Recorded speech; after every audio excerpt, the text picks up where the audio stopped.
I was taught that Robert Fulton invented the steam engine. Now, the funny thing about that, of course, is the steam engine was like a century old at that point. So it'd be really hard for him to have invented the steam engine. But it's the same type of story that we did with everything, right? Ben Franklin invented the glasses. It's not true. He didn't invent the glass.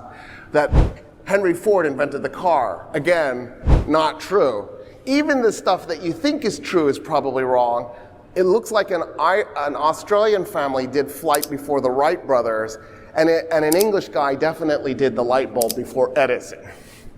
In other words, everything we were taught was wrong at that level. But okay, so then later on in my life, by the time I'm in college, I was taught that the steam engine was invented by Thomas Savery and Thomas Newcomen.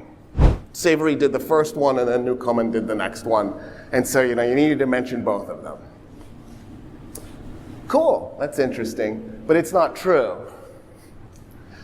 There was an Italian before Thomas Savery, a guy named Giovanni Branca, who did a steam engine before him.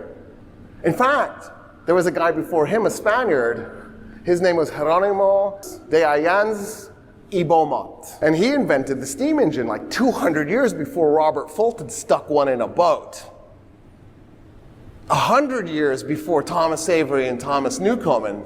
And honestly, that's not the start of the steam engine either. There was a Turk named Taqi-ad-Din who invented the steam engine in 1551, 60 years before the Spaniard did it in the Ottoman Empire. In fact, that's still not the birth of the steam engine. The steam engine was made by a guy named Heron. Heron was in the Library of Alexandria in Egypt. And he made the steam engine 1,500 years before Taqi-ad-Din. We've had the steam engine for 2,000 years now.